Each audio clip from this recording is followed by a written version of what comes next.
Assalamualaikum warahmatullahi wabarakatuh. Waalaikumsalam warahmatullahi wabarakatuh. Selamat malam teman-teman, salam sejahtera bagi kita semua. Rahayu, rahayu, rahayu.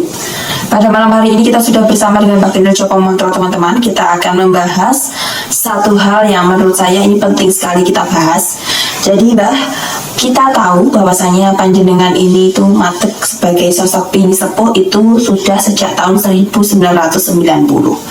Dan di samping itu pula bahkan saya mendengar informasi-informasi bahwa jenengan itu sejak kecil bahkan masih SMP saja sudah dikagumi dan sudah dihormati oleh orang. Penghormatan ini berupa tutur kata Mbah. Jadi orang-orang yang usianya jauh di atas jenengan itu kalau berbicara dengan jenengan kan pasti dengan kata-kata yang sopan. Dan sampai sekarang pun Mbah, saya mengikuti jenengan dimanapun tempatnya dengan itu tetap disungkani. Dan mungkin teman-teman di rumah juga melihat Mbah Kendil ini sebagai sosok orang yang agung. Tapi di balik keagungan jenengan itu Mbah, ketika kita memainkan sebuah film, yaitu film Mbah Kendil yang jenengan naskahi pribadi, itu jenengan berperan sebagai banyak tokoh. Seperti halnya jenengan bisa memainkan seperti anak kecil, praupan atau kegiatan atau perilaku-perilaku yang seperti sifatnya itu dunia Mbah. Seperti romansa, film romansa yang lucu. Sehingga karakter jenengan ini kan seperti sosok penghibur gitu loh Mbak. Dan ini banyak sekali yang berkomentar, bahkan salah satu murid jenengan itu kan juga pernah mengatakan bahwa jenengan itu nggak usah membuat film yang seperti itu karena itu akan menurunkan kewibawaan jenengan. Dan memang saya amati juga seperti itu Mbak, sosok jenengan yang agung ketika bermain film seperti menurun gitu loh Mbak. Apakah jenengan ini tidak iman gitu loh Mbak? Apakah jenengan ini tidak merasa menyesal karena telah memainkan peranan-peranan dalam perfilman tersebut? Terima kasih. Di dalam kehidupan kita hanya pasrah sumarah kepada Tuhan. Jadi mati urip kagem Gusti. Innalillahi wa inna ilaihi rajiun. Kita tidak selayaknya, tidak pantaskah kita mengagungkan diri bahwa kita sebenarnya bukan orang agung. Karena kita punya kelemahan yang banyak sekali dan punya dosa yang sangat banyak sekali, dan tentu kita juga banyak hilaf yang sangat banyak sekali.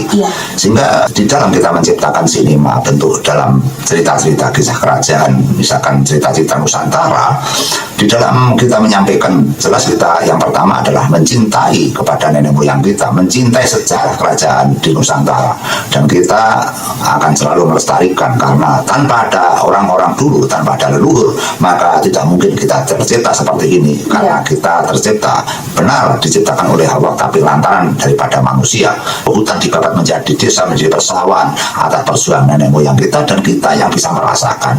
Apakah kita tidak malu apabila kita tidak mengagungkan kepada orang-orang yang memberikan warisan kepada kita?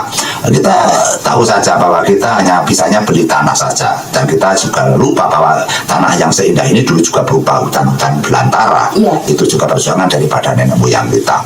Hingga disitulah letaknya kita mencintai nenek moyang kita. Kita yang tahu hanya merasakan bekerja hidup bahagia, kemudian kita sama sekali tidak ada benah untuk mengagungkan para nenek moyang kita. Dengan cara-cara kita menyampaikan rasa kasih kita kepada leluhur, kita membuatkan sinema ini yang berbentuk dengan cerita-cerita seperti halnya Ken Arok, yang mana kita juga punya niat untuk mengungkap sesuai dengan yaitu pengalaman kita, sesuai dengan insting kita, sesuai dengan mata batin kita. Sehingga hal-hal yang tidak wajar, yang tidak masuk akal di benak saya, maka akan saya rubah karena saya sesuaikan dengan keadaan yang saya dapatkan pada saat kita meditasi. Hingga kisah-kisah Ken Arok banyak sekali pada saat masih kecil menceritakan bahwa Ken Arok itu orang jahat, membunuh, bisa metu pada saat itu, membunuh Empu Gandeng. Di celah-celah itu ada kejanggalan-kejanggalan yang tidak masuk akal, maka kita berusaha untuk merubah agar ini bisa diterima. Sehingga kadang-kadang sejarah itu dibelok-belokkan, sehingga yang mestinya sejarah itu benar kadang tidak dibenarkan. Hingga disinilah letaknya kita untuk meluruskan sesuai dengan akal dan pikiran kita. Di samping kita membuat sinema, kita juga punya keuntungan, kita bisa memberikan penyampaian yang bentuk moral, berbentuk yaitu tutur kata atau berbentuk urian-urian kawruh, agar ucapan kita, pitutur kita ini nanti akan menyenggol dan menyentil kepada hati-hati teman teman-teman yang menonton, hingga otomatis yang menonton juga bisa merasakan apabila berbuat seperti ini akhirnya jadinya ini tontonan sebagai tuntunan, tidak sekedar kita hiburan, kita bisa memetik intisarinya apa yang kita sampaikan. Setiap adegan kita akan berusaha untuk menyampaikan ilmu-ilmu kebaikan, ilmu-ilmu kebenaran. Kita juga bisa memetik ilmu-ilmu yang semestinya harus kita dapatkan. Itu yang paling penting, kita menyampaikan bentuk-bentuk sinema, kita melestarikan seni budaya dengan hati kita juga menyampaikan wara-wara wujud yang berupa, yaitu dengan penyampaian bentuk-bentuk moral. Nah, sinema ini atau drama ini kami usahakan dengan bertujuan untuk yaitu menyampaikan hal-hal yang baik. Sehingga penciptaan sinema yang berjudul Den Haro ini memang membutuhkan parogo yang banyak sekali.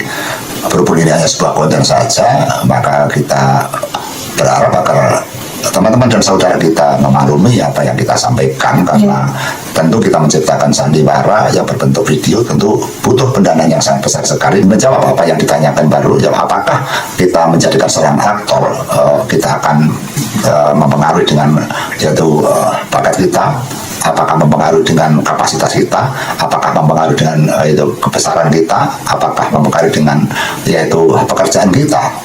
Bahwa dari teman-teman mungkin kita dianggap sebagai sosok sesepuh dan bina sepuh yang mestinya lebih bertata krama, lebih sopan dan lebih santun, atau tidak menciptakan hiburan-hiburan yang berbentuk percintaan dan sebagainya. Dengan kita mengirit biaya itu, maka cerita Den Haro hingga tamat ini hampir 80% adalah pemainnya saya sama Mbak Lulu.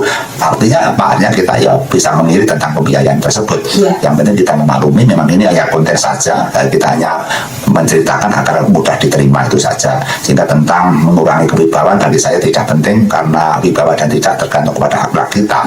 Jadi tidak terpengaruh daripada hal-hal seperti ini. Yang penting kita main di dalam perfilman ini dengan sopan dan bertata krama, kita mengurangi tentang adegan-adegan yang jorok atau menghilangkan dengan gambar-gambar yang seronok. Itu yang paling penting, karena kita ditonton orang banyak.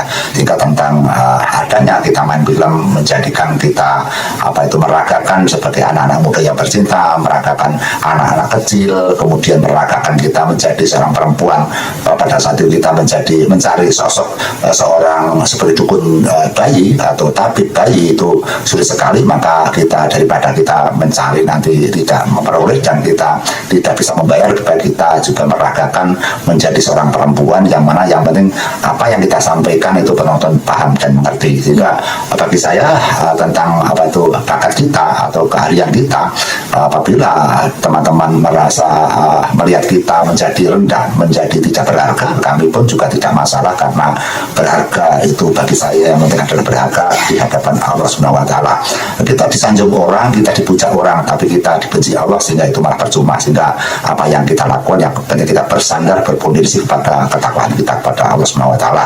Orang itu akan dilapisi dengan emas, namun apabila perilaku kita kotor tentu akan dihujat orang dan dihina orang. Walaupun kita menyajikan atau berperilaku buruk atau berpaes buruk, apabila hati kita baik, insya Allah Allah akan memberikan pengayuman dan memberikan cahaya, tetap kita dihargai orang. Itu yang paling penting. Ya teman-teman, sebenarnya kalau kita amati setiap film Baginda Joko Montrol itu dari awal sampai akhir itu pasti ngomong pitutur bagi. Ada pesan-pesan moral yang tersirat di dalamnya. Untuk itu teman-teman, bagi saya kalau saya secara pribadi dengan istilahnya menjadi sosok tokoh di dalam suatu film itu tidak ada masalah, Mbak, karena benar kata jenengan, kewibawaan seseorang itu tergantung akhlaknya teman-teman. Sehingga mungkin itu Mbak dari saya. Mbak Benar mungkin ada tambahan yang lain, Mbak? Kadang apabila kita meragakan sebagai tokoh yang bercinta, kadang kita juga malu dengan kita sendiri, karena kita ini sudah tua, kita sudah berjenggot berambut putih. Apabila kita berbicara tentang cinta, apalagi ditonton orang banyak, kadang kita malu. Tapi adanya seperti itu yang harus kita sajikan, adanya seperti yang kita ragakan gitu loh. Kita bisa meragakan apabila Den Haro bercinta dengan Ken Umang, bercinta dengan Ken Dede. Di samping itu di dalam kisah ini banyak sekali hal-hal yang perlu kita bongkar. Misalkan di dalam perampokan ternyata Ken Haro tidak merampok untuk usaha sendiri, ternyata untuk kepentingan masyarakat dan uang dibagi-bagikan kepada orang fakir miskin. Di samping itu tentang perampokan ternyata justru ada orang dalam yang bermain, yaitu Kebu Ijo. Ini yang perlu kita bongkar. Ya teman-teman, semoga ini bermanfaat. Jika kalian penasaran dengan filmnya, maka ikuti terus video-video dari Mbak Kendil Joko Montro supaya kalian tidak ketinggalan apa video menarik yang akan diunggahkan oleh Mbak Kendil Joko Montro lagi. Cukup sekian teman-teman, apabila ada kurang lebihnya kami mohon maaf yang sebesar-besarnya. Wassalamualaikum warahmatullahi wabarakatuh. Waalaikumsalam warahmatullahi wabarakatuh. Amin ya robbal alamin. Matur suwun.